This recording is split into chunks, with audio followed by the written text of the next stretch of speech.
Welcome back to FedBiz Exchange. I'm Michelle Brown, your coach and your mentor. In this video, I want to walk you through our product bid pricing template. A lot of you know and maybe even downloaded our service bid pricing template. Service and products are a little bit different. So even though the spreadsheet and the formula look similar, it is different. You have to consider different things for service than you do for products. Products are not as complicated, but you still need to make sure that you calculate your bid pricing to win the contract and make a profit. You also need to make sure that you save a copy of this original template so that every time you do a bid, you're going to make sure that you use this template to get your contract number here. This is your bid offer to the federal government or to any government or to any commercial client. This is your profit here. So this spreadsheet will allow you to do both. So let's get started and walk through exactly what you're going to do to make this spreadsheet work for you. So of course, you're going to fill in the details here. That's simple, right? But after you fill in the details, the product name, the solicitation number, the agency you're working with, you're going to look at your total contract price area. Now, when you start out, these will be zeros. All of this will be zeros, but you will not touch this area. If you see this little purple area right here, that is a message for you. Warning, do not touch. These rows are automatically pre-calculated based on what your input is below. So as we get down to the different sections, the first thing we're going to do is get pricing from the manufacturer or distributor. And I should note to you that this is an actual contract that I won. So I'm using this as a true example to make sure that you understand what it's going to take for you to get the correct pricing. So my manufacturer distributor information goes here. So whoever that company is, you could be using 2 or 3 different companies because the government could be asking you for 2 different products in one contract. Not usual. They usually separate them, but if they do, you would be talking to 2 different suppliers. Or what if you couldn't get everything from one supplier? You could also use the manufacturer or supplier here. Okay, product name, and then the product number. If there's a product number, if you are working with DLA, there will be a product number or an NSN. Now, the product name is going to be the name that the government gives you. And if they don't give you a product name because they're allowing you to choose the product, then you put the product name in here that the manufacturer or distributor tells you the name of the product. You put that here. Okay, so you have your distributor information, your product name, your part number, your location. This is where you're going to deliver the product to. Product price. Where did I get this from? Well, highlight right here. I'm telling you, all of your instructions will be in the columns that you need to input information and or that you should not touch. So you can put information in product price. In my case, I was delivering to the government boxes of gloves. They told me how to price it, meaning they told me we need 6,636 boxes of gloves. They could have said we need 6,636 individual gloves, but they didn't. They said boxes. So when I got my price from the manufacturer, I did $11.50. Now, I negotiated where I didn't have to separate shipping. The manufacturer told me and agreed that they would ship all of the items directly to the government. I just had to tell them how to label everything, how to package everything, but it went straight to the government. You can't always do that, but you need to trust your source. I trust my supplier because I knew him and it was okay. I trusted him. So if you take my product price, $11.50 times 6,636 boxes of gloves, I owe the supplier $76,314.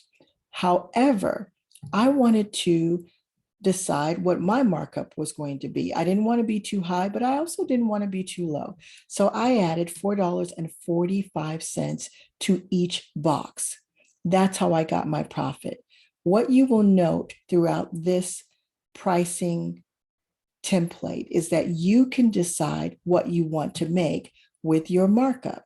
So every one of these sections will have a markup section. Mine was here, and I decided I wanted $4.45 to be added to the $11.50, which gave me a profit so far of $29,530.20. That starts to add up here. You see, so the green here matches the green here. The yellow here matches the yellow here.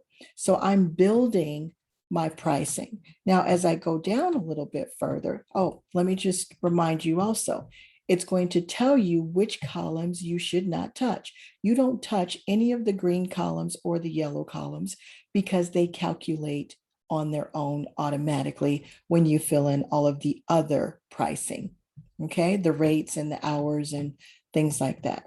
So now we're going to go down to contract administrative labor. Sometimes you can't do things yourself. So, and or if you have a big enough staff, you can choose someone to manage the contract. In this case, I chose Mary Anderson. She's the contract administrator. She's located in Chicago. The rate is, this is for Mary. I pay Mary $35 an hour. So I need to say how much time is Mary going to spend on this project. If it's 25 hours, then I'm going to put 25 hours here. And again, the instructions will tell you exactly what to do. The total rate for Mary is $875. Again, you do not touch this area. If you don't know what to do, highlight the column, the header, and it will tell you what to do. Then I come to rate markup, and it will allow me to put in my company markup rate. So in this case, I said I want $5 additional per hour for Mary. So what does that mean? That means instead of us charging the government $35 for Mary, we charge $40 for Mary. You see, the $125 is the markup because it's calculated.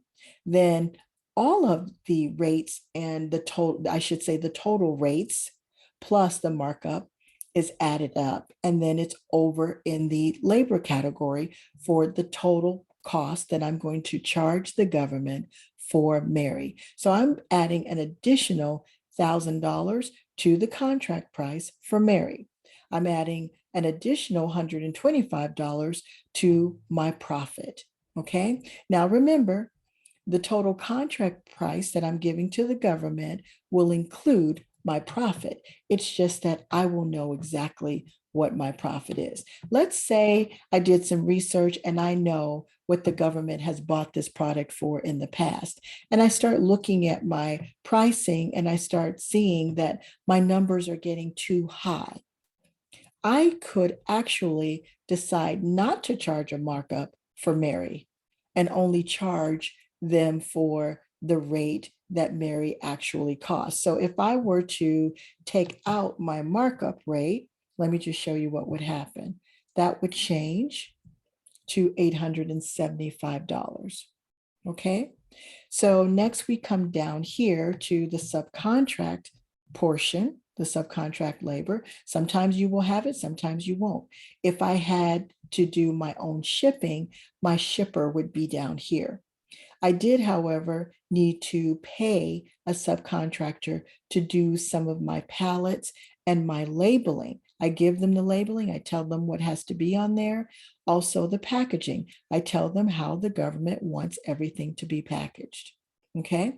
So even though we may not have any other transportation issues and things like that, no matter who's helping me, if it's anyone outside of my company, I need to consider them as a subcontractor or a professional services company.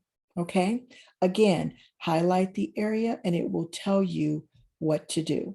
So in this case, The contractor for packaging and labeling told me that it's going to take approximately 10 hours. So I put in 10 hours, I put their rate at $40 an hour, and the billable automatically calculates at $400.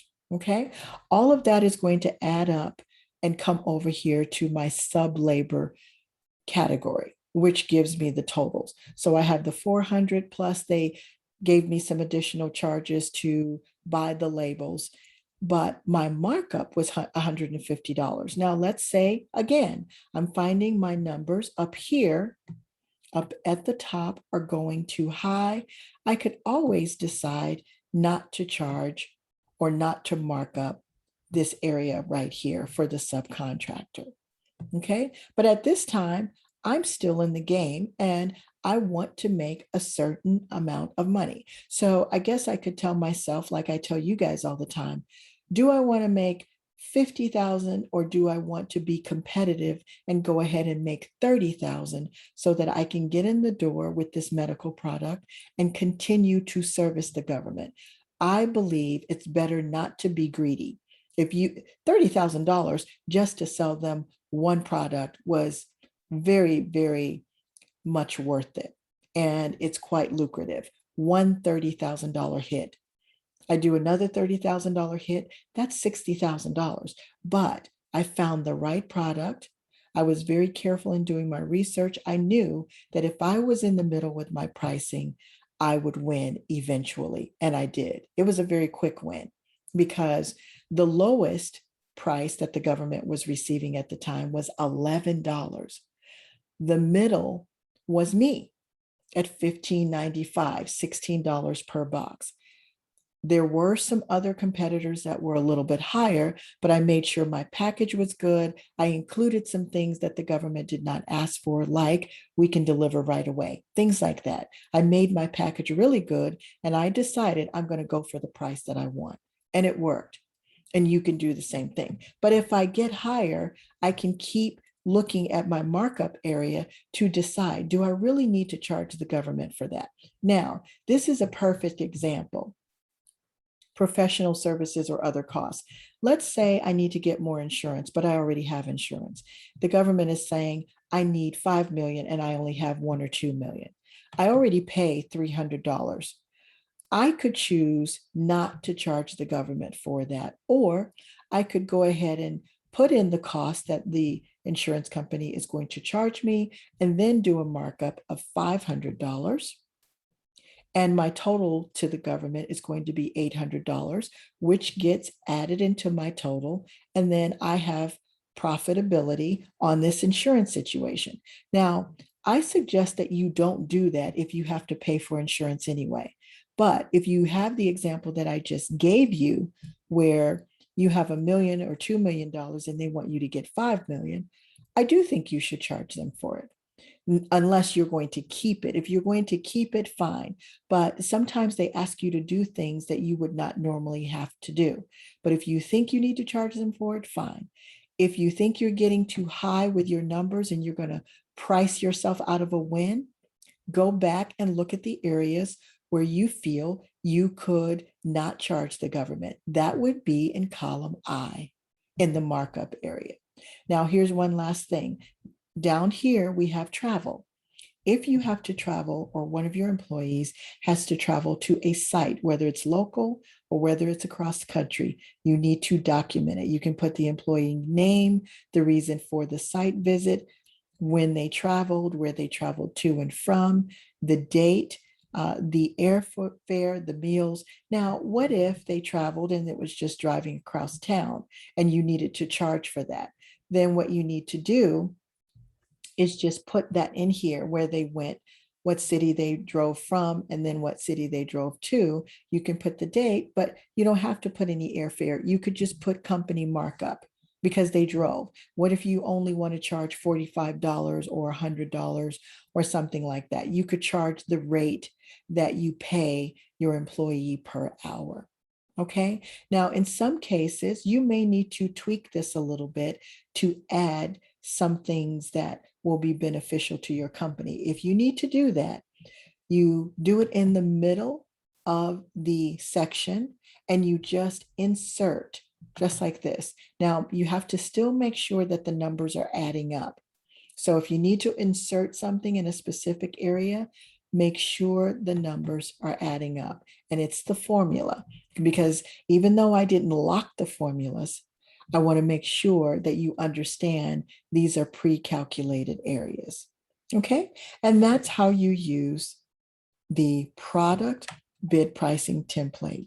So everything in the column I is markup. That is where you want to earn more money for this contract to be profitable. Everything in the J column is what you're going to charge the government, which includes your profitability. And both of those categories are right here. So if I were to add up all of the yellow columns and I were to add up all of the green columns, I'm going to get exactly what I have here that has been pre-calculated. Okay, that's it. And that's how you use the product bid pricing template.